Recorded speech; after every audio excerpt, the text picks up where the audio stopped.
Damos gracias al Señor, si bien hay poquititos, ¿cierto? Hay varios. Mire, tres o cuatro familias que vayan de vacaciones, se nota el tiro. Andan como 4 familias ahí de vacaciones. El otro día sacamos la cuenta con mi hermano Boris, si estuviéramos todos, incluso los que vienen de vez en cuando, seríamos 60 hermanos, ¿ya? Así que, pero hay varios de vacaciones. Una familia son compuestas por 6, por 4. Cuando viene mi Ivo, ¿cierto? Con su familia, con mi suegra son 5. De mi hermano Leo son 6, si no me equivoco. De mi hermano Ignacio son 5 más o 4 más, si no me equivoco. Entonces mi papá, mi mamá, mi hermana Norita, ¿cierto? Y si estuviéramos todos, seríamos 60 hermanos. Amén. Pero todo tiene su tiempo. Y hay hermanos que trabajan, ¿cierto? Y aprovechen estos tiempos para salir. Y, ¿cómo se llama? Es bueno recuperar fuerzas. Amén, es bueno, ¿cierto? Si usted lo va a hacer, nos avisa para estar orando por usted y que también pueda disfrutar. El hermano Sixto no, porque él vive de vacaciones. Es que está ya recontra jubilado el hermano Sixto. Me mandó un video, andaba ahí por Puerto Saavedra ayer comiendo, el viernes fue, comiendo con mi mamá, y así que yo le dije que aprovechara, pasar a ver a su hijo que está en Temuco, mi hermano mayor, a sus hermanos, mis tíos que viven en Chillán, ahí por Portezuelo. Así que porque los años no pasan en vano, ¿cierto? Y de repente en la agonía, cuando ya el cuerpo no nos funciona y ya no podemos hacer grandes trayectos, ahí queremos ir a visitar a la familia. Es difícil, ¿cierto? Hay que aprovechar ahora que hay tiempo, hermanos. Amén. Bien, vamos a la palabra del Señor. No sé si meditó la palabra del domingo. ¿Le sirvió, cierto? Para mí me gustó porque Dios me habló a mí. ¿Le habló a usted el Señor? A mí Dios me habló. No a mirar con desprecio el altar. Y el altar no es esta estructura, sino el altar tiene que ver con toda la adoración, con esa reverencia, ese respeto, ¿cierto? ¿Por qué tiene un trozo de madera que está con un cubre tapiz, ¿cierto? Y que lo hace que sea más bonito. Pero el altar tiene ese simbolismo, es espiritual. Yo quiero que vamos, hermanos, a uno de los versículos que me costó años entenderlo. A mí siempre me gustan los versículos que son bien cerrados, que de repente hay que estarlo repasando, que hay que estar analizándolo con otras versiones de la Biblia. Me refiero a Génesis capítulo 4. Vamos a hablar un poquito del primer homicida. ¿Quién fue el primer homicida? ¿Quién fue el primer homicida? ¿Quién mató a Abel? Ahí está. Ese es el primer homicida, Caín. Caín mató a Abel y Satanás dijo, ha quedado un hijo por homicida. No creo que se le ocurra al Señor enviar a un Salvador por medio del homicida. Me imagino que pensó así Satanás. Pero el Señor tenía al sustituto, tenía al reemplazante, tenía a Set. Y en la descendencia de Set vendría el Salvador del mundo. Ahí quedó el plan del diablo. ¿Se da cuenta? Bien, vamos a Génesis capítulo 4, versículo 5. Póngase en pie si lo encontró. Le damos lectura en el nombre del Señor. Pero no miró con agrado a Caín y a la ofrenda suya. Y se ensañó Caín en gran manera y decayó su semblante. Amén. Tome su asiento, hermanos. Ahí seguimos con los demás para aprovechar tiempo. Así que, hermanos, este es un versículo que hay que tratar de comprenderlo desde diferentes comparaciones, podemos decir así, ¿cierto? Adán y Eva, hace algunos momentos, seguramente ahí, años, no lo sabemos, no sabemos cómo fue ese periodo ahí, no hay una exactitud, pero habían cometido pecado, ¿cierto? Ya el pecado estaba en el hombre. Dice que por Adán se introdujo el pecado en el ser humano, ¿cierto? Y dice, por cuanto uno pecó, todo lo demás, ¿cierto? Los entrelazó la muerte. Pero así como si Adán pecó, también vino la salvación por un hombre, el Hijo del Hombre, Jesucristo el Señor. Así que el pecado recién se había dado a conocer ahí con Adán y Eva. Así que aquí vemos, hermanos, a los hijos de Adán, vemos a Caín. Antes que todo, hermanos, yo quiero hablarle del proceso del perdón en el creyente. Yo sé que siempre escuchamos mensajes, ¿cierto? Las redes sociales da para todo. Respecto al pecado, se ataca mucho el pecado, ¿cierto? Que si el hermano peca, listo, hay hartas directrices respecto al tema de abordar el pecado, ¿cierto? Para que la persona se vuelva al Señor. Y decimos, no, que se vuelva al Señor porque el Señor es amplio en misericordia. Pero poco se habla, al menos yo he visto poco, y si hay, bueno, sería idea que se fomentara más esto, y no para dar un libertinaje respecto al pecado, sino quiero hablarle, por ejemplo, del proceso del perdón en el creyente. ¿Cómo debemos avanzar al proceso del perdón después que hemos pecado? Porque todos pecamos. Por eso oramos, por eso buscamos el rostro del Señor, todos. Y yo decía, ¿qué mejor esta historia, hermanos, que la de Caín? Dios, ¿cierto?, siempre nos está aconsejando a través de la Escritura. Yo quiero que vamos al mismo versículo, al versículo 4, porque aquí aparece uno de los primeros consejos. Aquí aparece uno de los primeros consejos cuando ya el pecado está en el hombre, porque Dios hizo a Adán y a Eva sin pecado. Vino la desobediencia, ¿cierto? Ya. Pero aquí vemos uno de los primeros consejos que aparece en la Biblia, donde el Señor aconseja a los suyos. Dice así, pero lo miró con agrado a Caín y a la ofrenda suya. ¿Cierto? No miró con agrado. Y se ensañó Caín en gran manera y decayó su semblante. Decayó su semblante. Y aquí viene la pregunta. Entonces Jehová dijo a Caín, aquel homicida, o todavía no era homicida, ¿por qué te has ensañado? ¿Cierto? Ensañado. ¿Por qué ha cambiado tu carácter? ¿Por qué ha decaído tu semblante? ¿Por qué estás tan enojado? Para que usted entienda un poco. ¿Por qué hay un cambio de carácter en ti? Recuerde usted que ambos hijos de Adán llevaban una ofrenda, ¿cierto? Uno llevaba lo mejor de los animales y otro llevaba lo mejor de los cultivos. Dicen que Abel era un pastor y llevaba lo mejor de sus animales, ¿cierto? Pero Caín llevaba lo mejor de sus siembras. Pero hay un tema de que posiblemente, y un pastor lo explicó así, posiblemente Caín llevaba lo que le sobraba. Si era un cultivador, a lo mejor llevaba la fruta de no mejor apariencia, posiblemente. Y quizás incluso él lo hacía o se sentía obligado. ¿Cómo se sentía Caín posiblemente? Obligado. Entonces, yo me imagino, ¿cierto?, que preparaba su mejor animal porque venía el día de los sacrificios, de la ofrenda al Señor, para adorar al Señor, y llevaba su mejor animalito, ¿cierto? Y él esperaba ese día porque quería adorar a Dios. Pero un profesor que tuve yo decía, posiblemente Caín nunca lo planificó así. Hoy día hay que ir a adorar al Señor con las ofrendas.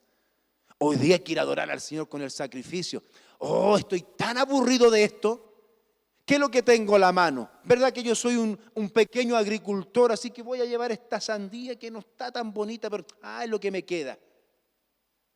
Note esa parte. Y él llegaba ahí de malhumorado, llegaba quizás un poco enojado. ¿Por qué? Porque Dios no miraba con agrado lo que él estaba haciendo. Hermano, aquí no es tan importante lo que traía Caín. Aquí lo más importante es la actitud que tenía Caín. Eso es importante considerarla. ¿Qué actitud tenemos nosotros? Entonces Dios le dice, en pleno servicio, para que usted me entienda, me imagino que habían dos pequeños espacios preparados para la ofrenda, una para Caín, otra para Abel, ¿cierto? Y Dios miró con agrado la de Caín, no la de Abel, y en pleno servicio, Dios le dice, ¿pero qué sucede contigo?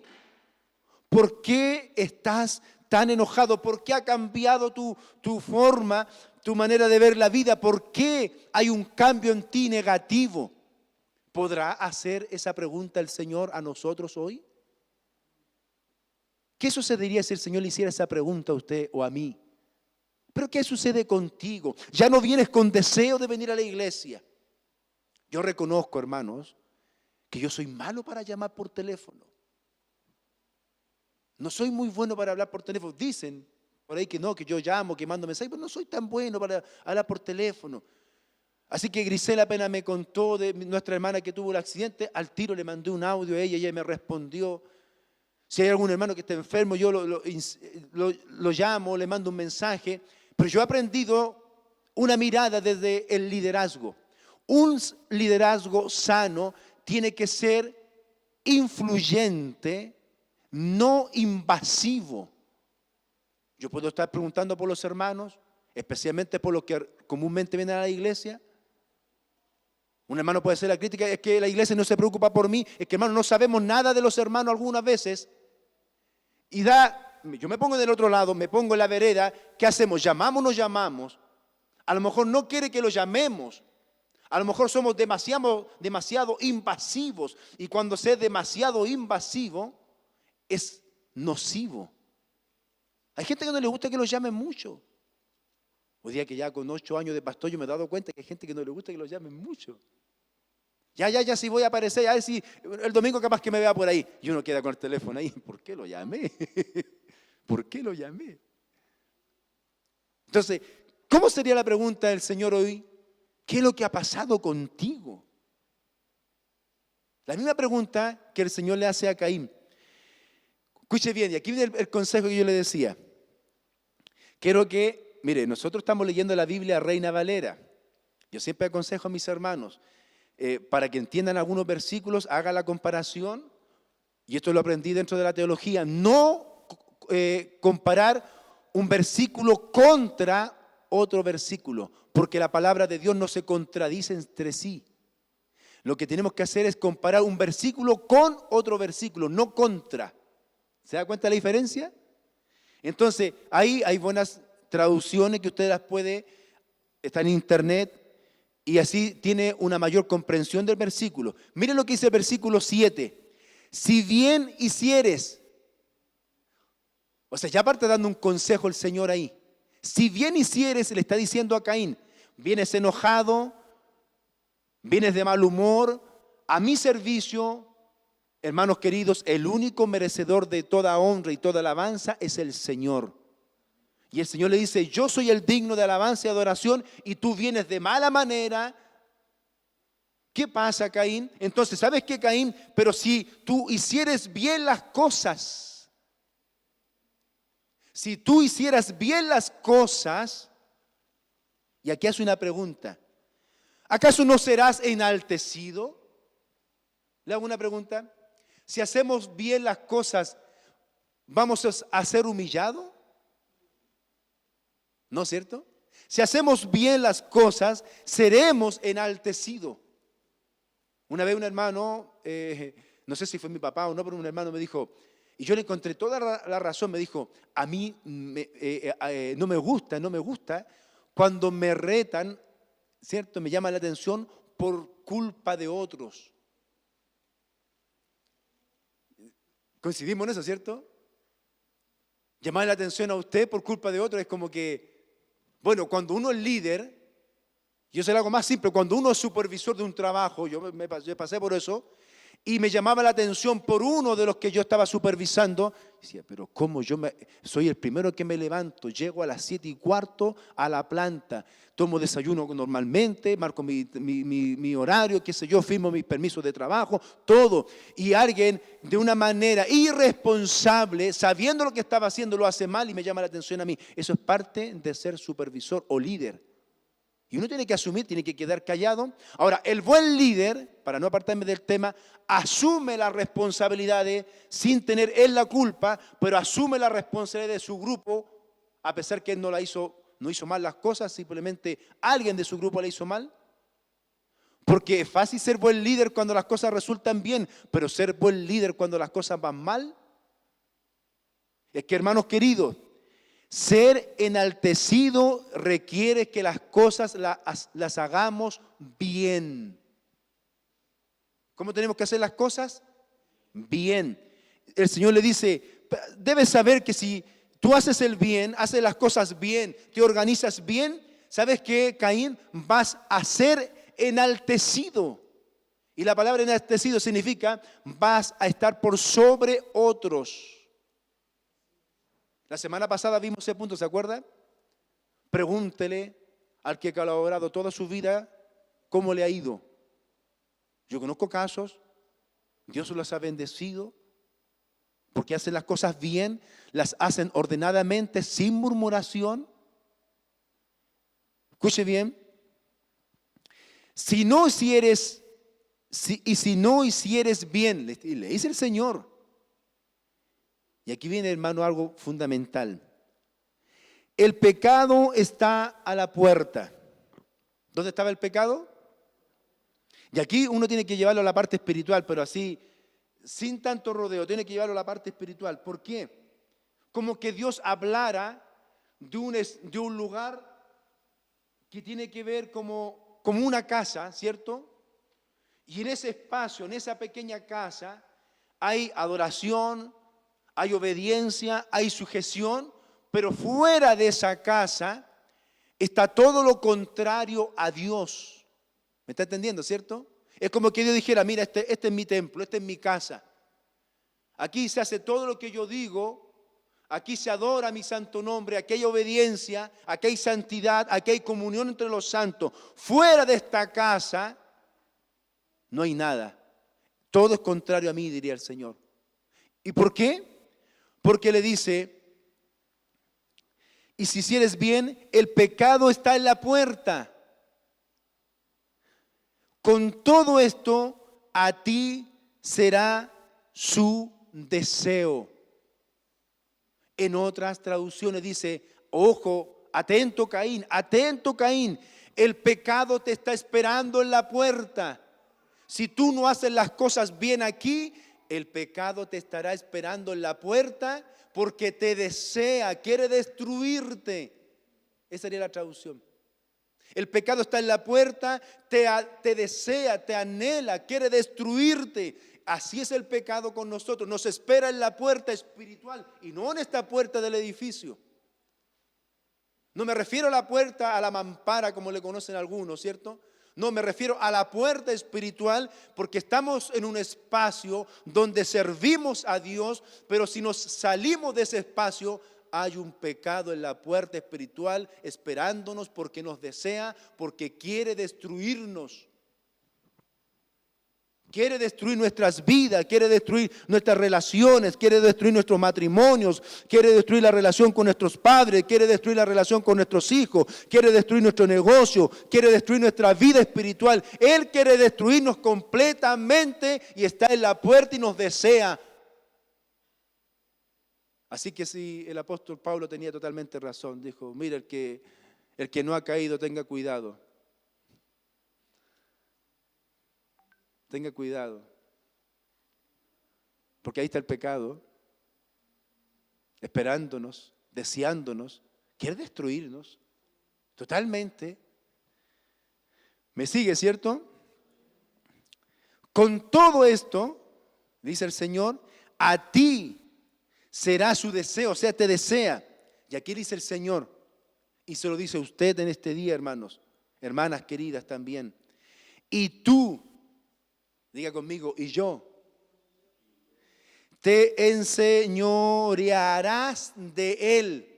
O sea, tú tienes, hermana querida, hermano querido, tú tienes que dominar el pecado, no que el pecado te domine. Así que el pecado está en esa puerta espiritual, nos anhela, nos desea, quiere destruirnos. Ahora, para ir avanzando, ¿qué esperaría usted de Caín después de escuchar este consejo? Todavía no cometía el homicidio. Disculpa, Señor, es que vengo tantas veces a la iglesia, tú siempre lo mismo, aconsejándome. Oh, está bien, Señor, tienes razón. Que me levanté con el pie izquierdo hoy día, venía bajando por Gabriela, Señor, y me chocaron por atrás la camioneta. Perdóname, Señor, venía mal. Perdóname, Señor, que yo le dije a los hijos que hicieran esto, que lavaran la ropa, que sacaran aquí, que limpiaran acá, y no lo hicieron, Señor, y quedó la embarrada, la tentalada de la casa, mi vida en la iglesia, y vengo de mala manera. Perdóname, Señor. Yo esperaba que Caín dijera eso. Perdóname, Señor, tienes razón. Pero ¿sabe lo que hace Caín? Vamos al versículo 8, hermanos. Si lo puede mostrar ahí, por favor.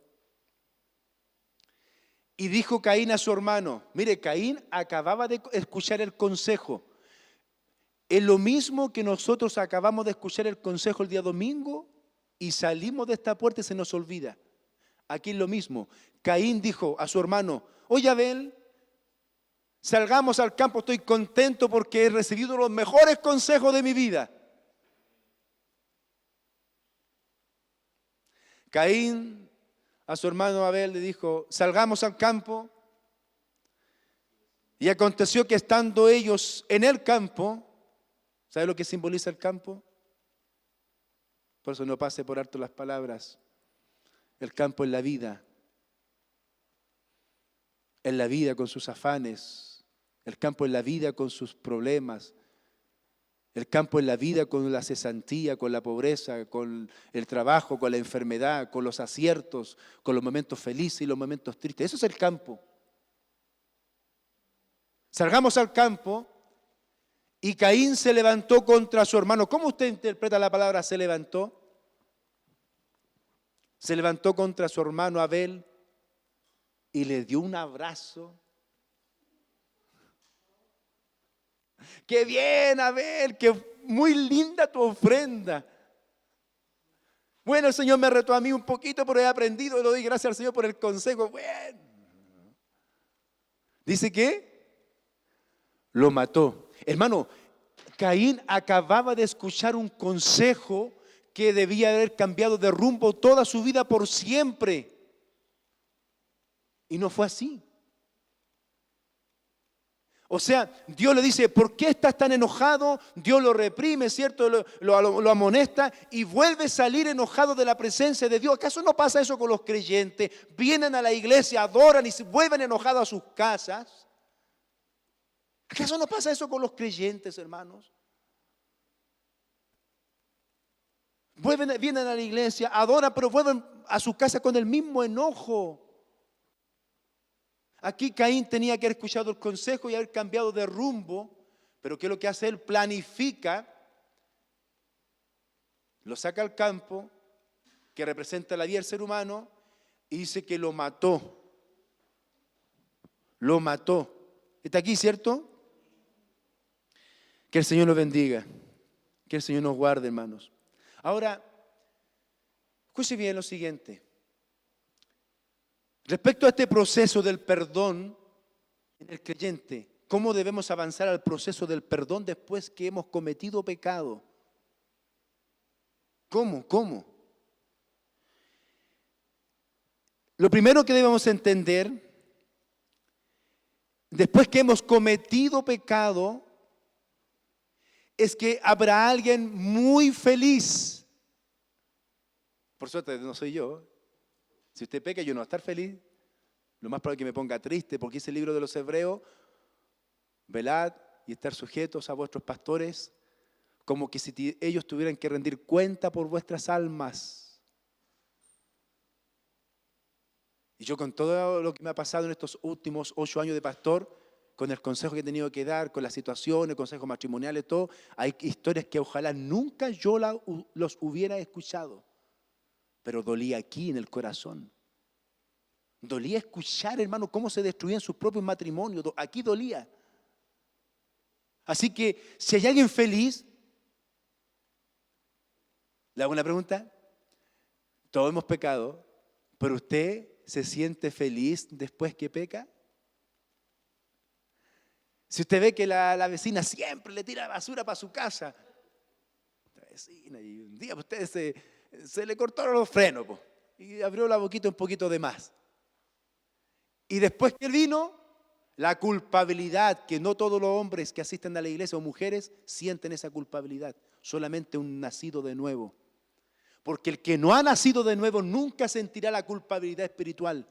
Lo que siente muchas veces es remordimiento, pero un nacido de nuevo siente culpabilidad, siente arrepentimiento. Así que después que la vecina le tiraba la tierra, usted a lo mejor dijo un par de palabrotas por ahí, pero después se fue a su casa, ¿qué sintió? Tristeza. Sintió amargura. Y después que usted pecó, usted no se sintió feliz, pero hubo alguien feliz. Ya sabe el nombre ya, ¿cierto? ¿Quién fue? Dice que habrá alguien feliz, Satanás. Escuche bien, la palabra Satanás, que significa oponente. ¿Qué significa Satanás? Oponente o adversario. Amén. Cada vez que cometemos pecado, Él está feliz. Bien, lo logré. Qué bueno. Había algo ahí, no tenía que habérselo llevado para su casa, pero qué bueno que se lo echó al bolsillo. Qué bueno, tapó la patente cuando tenía que ir a la playa para no pagar el TAC. Qué bueno, qué lindo eso, él se siente feliz. Tapan la patente para no pagar el TAC. Sin vergüenza, ladrones.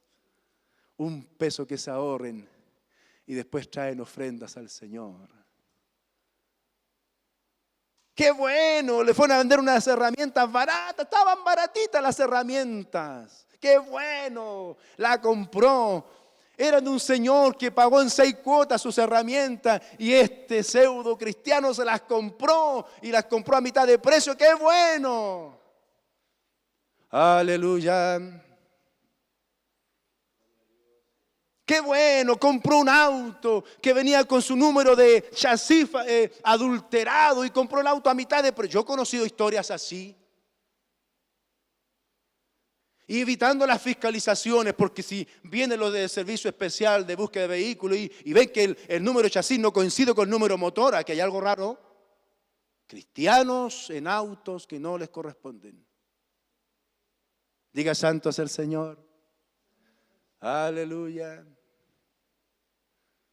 Qué lindo, Él siente felicidad, este adversario. Cada vez que cometemos pecado, Él está feliz y realiza su labor después que nosotros cometemos. O sea, Él está feliz después que hemos cometido pecado, pero después que cometemos pecado, Él nos acusa a Dios. Ahí está. Ese que estaba levantando la mano el domingo, santo, el Señor Dios. Ahí está. En la caletera se tiró por la orilla y tapó la patente porque no quería pagar el TAC. Ahí está. Y la sangre de tu Hijo Jesús murió por este. ¿Cómo se te ocurre morir por ese hombre? ¿Cómo se te ocurre que tu hijo haya muerto por ese hombre ladrón y sinvergüenza? Y Dios mira ahí. ¿Usted cree que Satanás se expresa mal de nosotros? Sí, se expresa pésimo de nosotros. Para Él no valemos ni un peso. Para Él no valemos el sacrificio de Jesús. Para Él no valemos la sangre que corrió por el madero del Calvario. Para Él no valemos nada. Y a Él le causa una desesperación cuando Dios dice, yo pagué un precio por mi Hijo, a través de mi Hijo por Él. Yo envié a mi Hijo a morir por Él. Entonces, para que usted entienda el plan del enemigo, Él comienza atentando y nos termina acusando. ¿Está aquí, cierto? Aleluya, escuche bien. Él nos acusa, Él realiza la labor de diablo. ¿Qué es lo que es diablo? El acusador. Satanás el enemigo, diablo es el acusador. Note lo que dice en Apocalipsis 12:10. Escuche bien.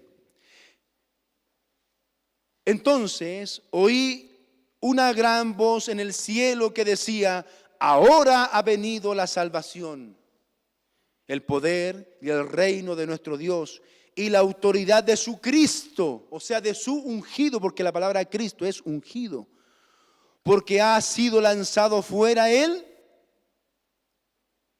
Rápido, por favor, con los versículos bíblicos, por favor. Porque ha sido lanzado fuera el acusador de nuestros hermanos. Estoy en Apocalipsis 12:10. El que los acusaba delante de nuestro Dios día y noche. Note el versículo 12:10 de Apocalipsis. Satanás fue lanzado al lago de fuego. ¿Por qué? Él es el acusador de nuestros hermanos. Dice que nos acusaba día y noche. Cada vez que tú tienes un enojo descontrolado, Él nos acusa. Cada vez que sale una palabra corrompida de tu boca, a pesar que la Biblia dice que no tiene que salir palabra corrompida, Él nos acusa. Así que el único feliz cuando cometemos pecado es Él.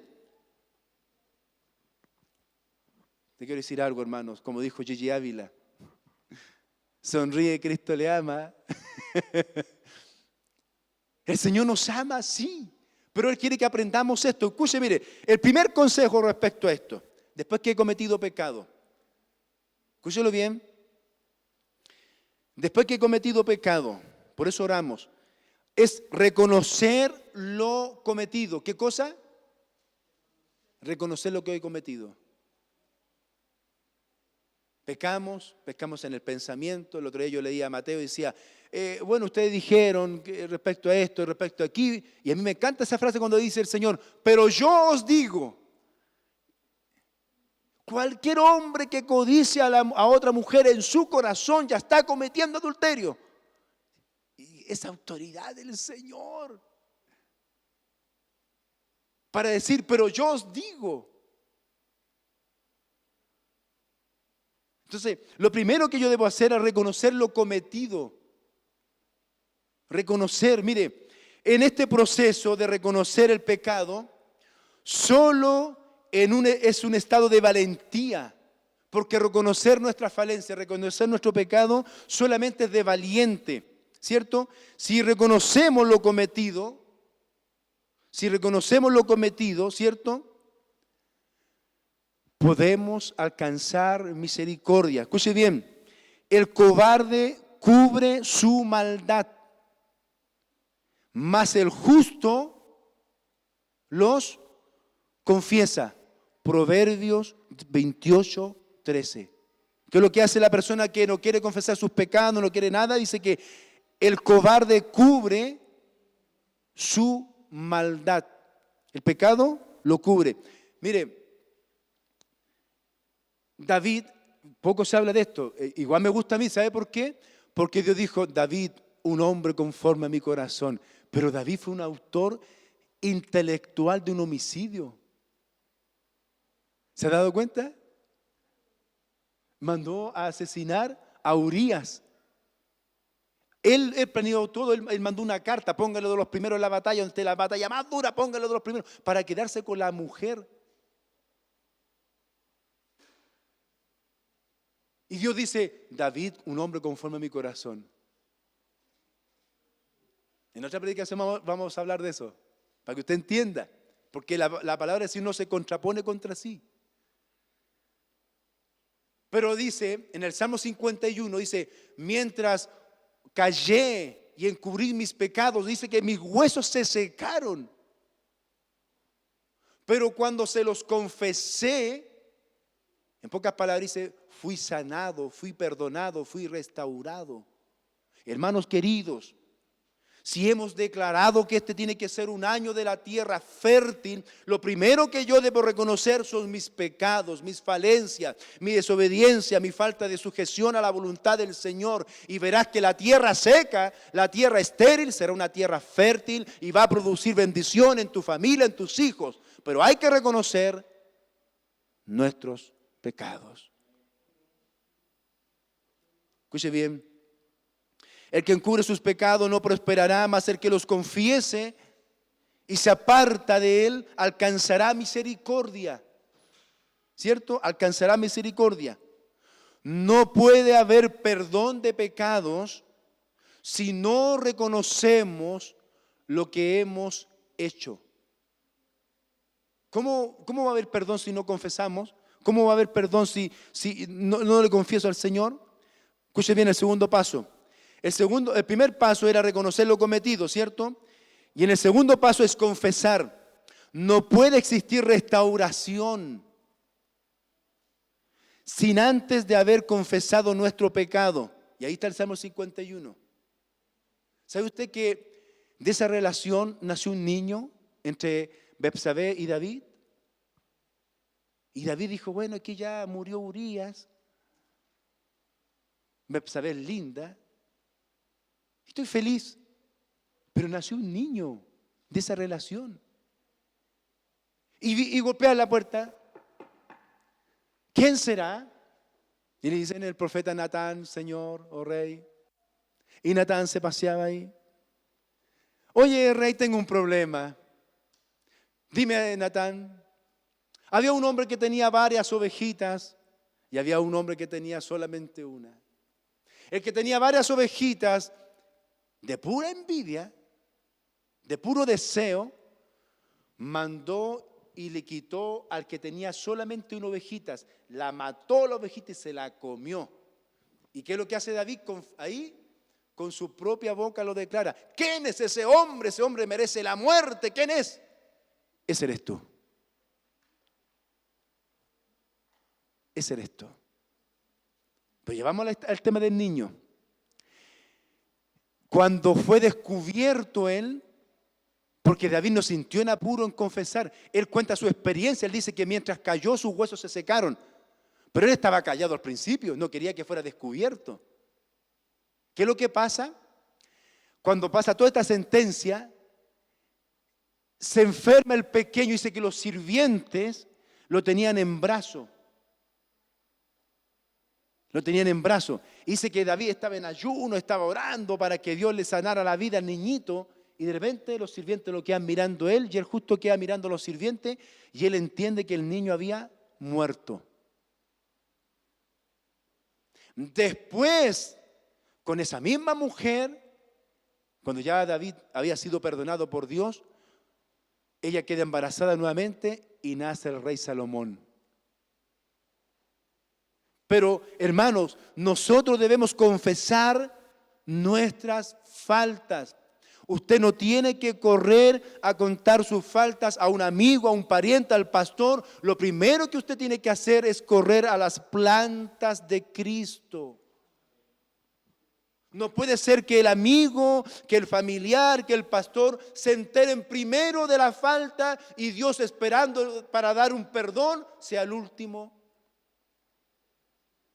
No, el primero, hermanos, Señor, perdóname. Señor, he pecado en esto. Señor, he pecado en esto otro. Perdóname, Señor, yo no lo sabía. O Señor, yo lo sabía, pero no pude contenerme. Perdóname, Señor. Y ahí confesamos y nuestra vida espiritual es sanada.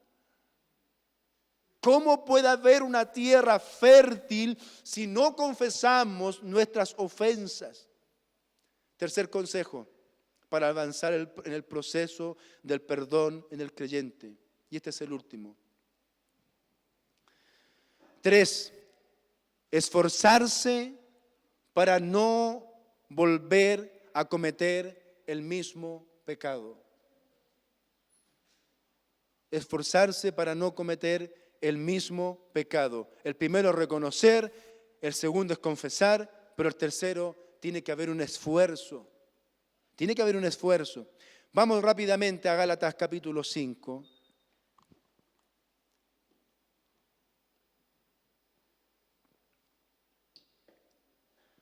Mire, escuche bien respecto al esfuerzo. Capítulo 5 de Gálatas, versículo 16.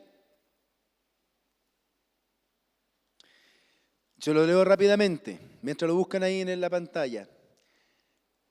Gálatas 5, versículo 16. Digo, el apóstol Pablo, pues, andad en el Espíritu. Qué lindo consejo, hermanos.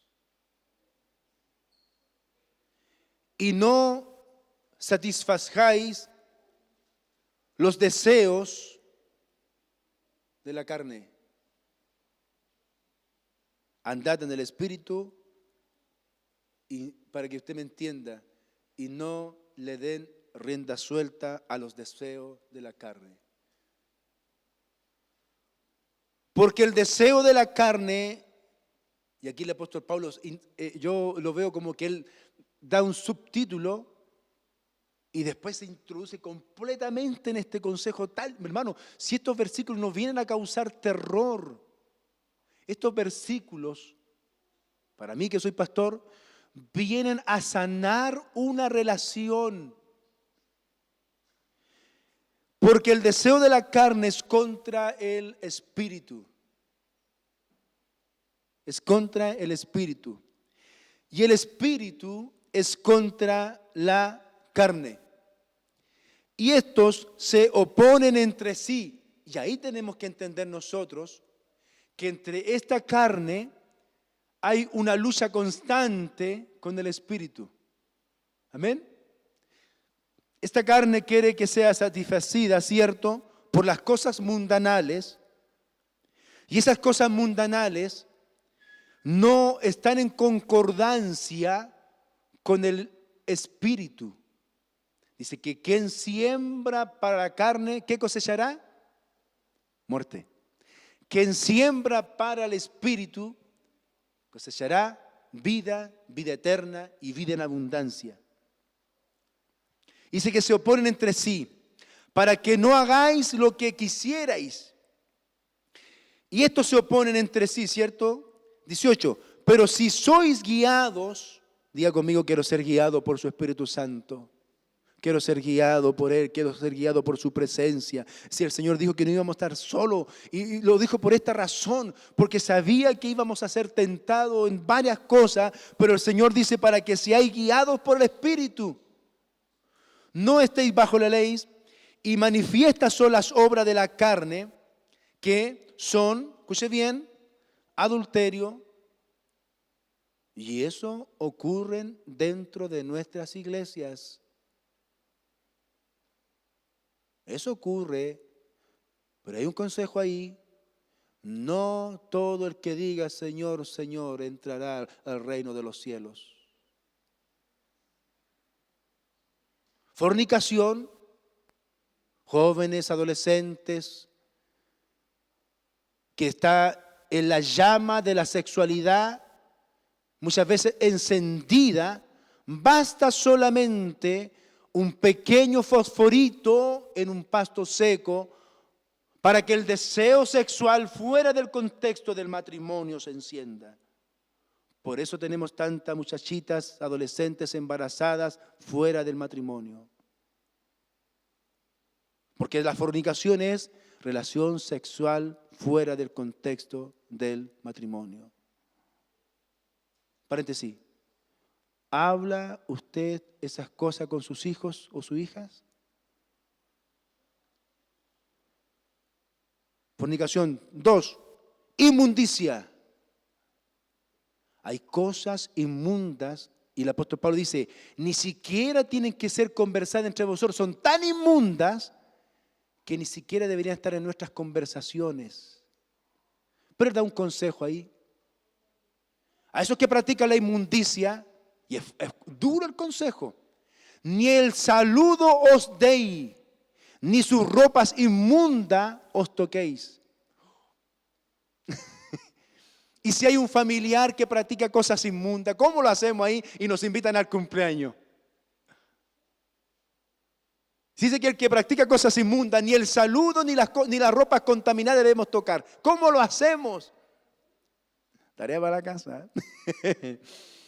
Lascivia es el descontrol total sexual. Porque está el deseo sexual, todos los seres humanos pasamos por ahí. Pero la lascivia es el descontrol sexual. Idolatría, todos sabemos lo que es la idolatría. Hechicerías, ¿ocurrirán hechicerías todavía? ¿Qué es lo que dicen ustedes? Bueno, ¿ocurren hechicerías todavía? Bueno, la palabra ahí, hechicería, sería como magia. Yo conocí la historia, hermano, que esa persona siempre ha tenido o tuvo una atracción por el dinero. Y siendo cristiana, papás cristianos, pero a ella le encantaba ir a los que leen la suerte, las cartas, el tarot. Pero eso nunca Dios les dio nada. Porque hay un deseo fervoroso por el dinero. Dice que la raíz de todos los males es amor, es el amor. ¿Ve que hay falta Biblia ahí? Falta Biblia. La raíz de todos los males es el amor al dinero. Por eso Dios no les da. Y es tanto su desesperación al dinero que están dispuestos a hacer consulta al tarot, que aquí, que allá, que la TIFE no sé cuánto, el Canal 9. Aparecen tantas cosas. Pero aquí está la mayor bendición del hombre. Aleluya. ¿Sabe lo que dijo Salomón?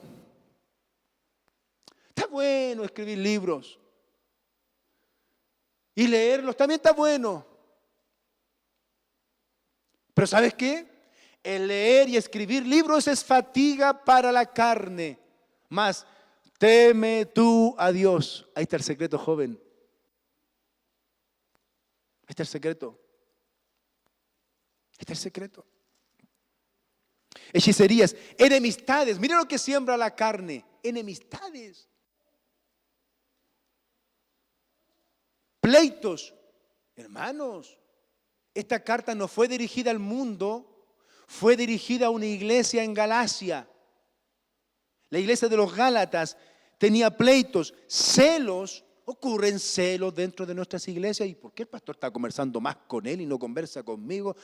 Lo voy a funar. ¿Y por qué la pastora conversa más con ella y no conmigo? Y viene recién llegando. Yo estoy desde el inicio aquí con ella. ¿Y por qué el hermano líder pasa con el hermano tanto afuera y no conversan conmigo? Celos. Escuche bien, consejo de mi padre. Un hombre cuando es líder no necesita ni más ni menos amistades. Su integridad por sí sola marca a las personas. A lo mejor tú eres un buen líder y vas a tener 2, 3, 4 amigos.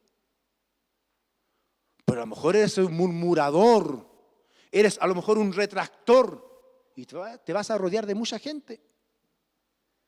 Pleitos, celos, iras, contiendas, disensiones, herejías. ¿Ocurren herejías en nuestras iglesias? Con el dolor de mi... Ocurren herejías en nuestras iglesias. Resaltan cosas seculares como que tuvieran más poder que la misma palabra del Señor. Venga por el escudillón, este escudillón saca toda la pobreza de la casa. Venga, y ponen un montón de escubillones. Hermanos, herejías.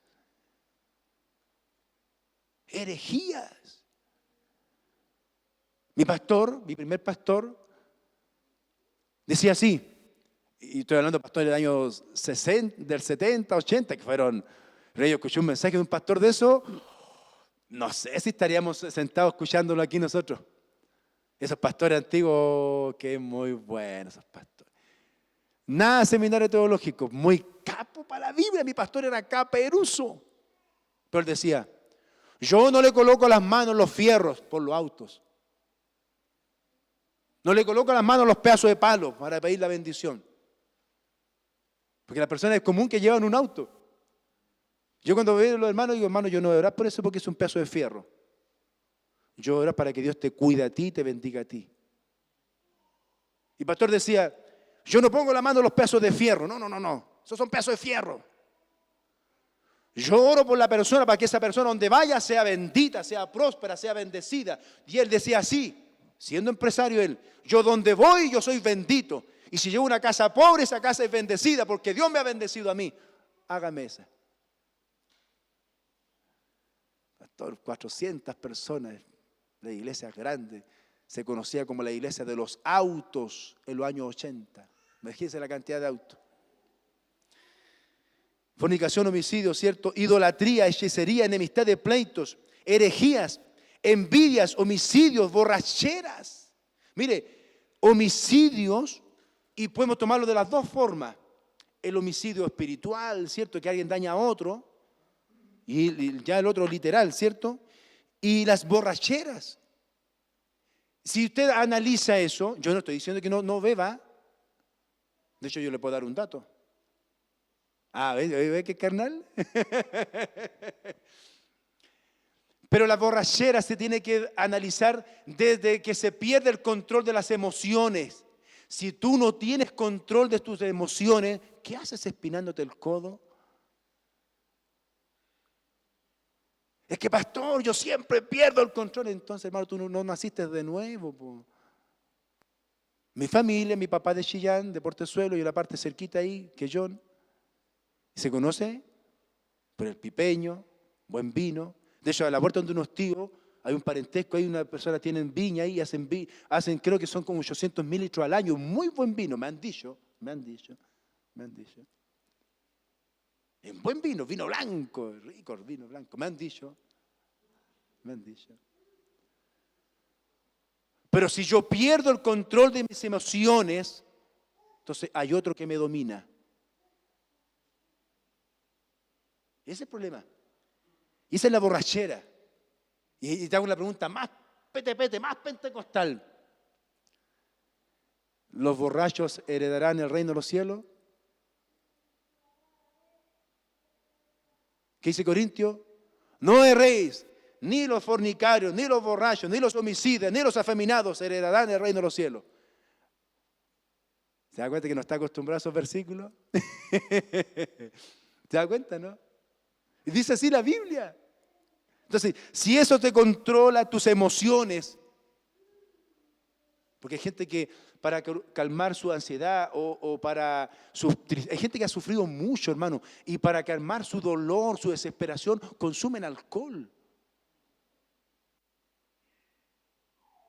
Pero ¿sabes lo que dijo Jeremías 17:14?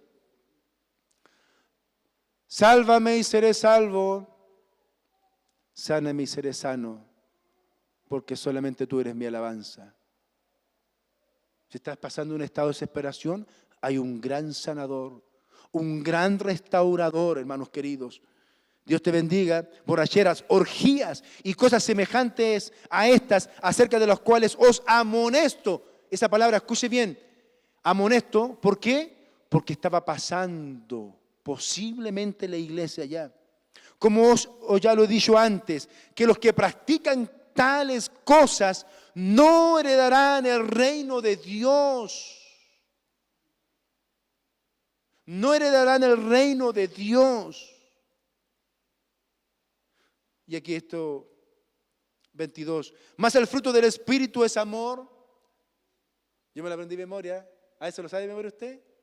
Son 9. Amor, gozo, paz, paciencia. ¿Tiene paciencia usted? Bondad, benignidad, mansedumbre, templanza. ¿Dice ahí 23? Mansedumbre, 22. Más el fruto del Espíritu es amor, gozo, paz, paciencia, benignidad. O sea, siempre inclinado a hacer el bien y benignidad. Bondad, bondadoso, fe, mansedumbre, templanza. Contra tales cosas no hay ley, pero los que son de Cristo han crucificado la carne con sus pasiones y deseos. Amén. 3 consejos para avanzar al perdón después que hemos cometido pecado. Den un fuerte aplauso al Señor.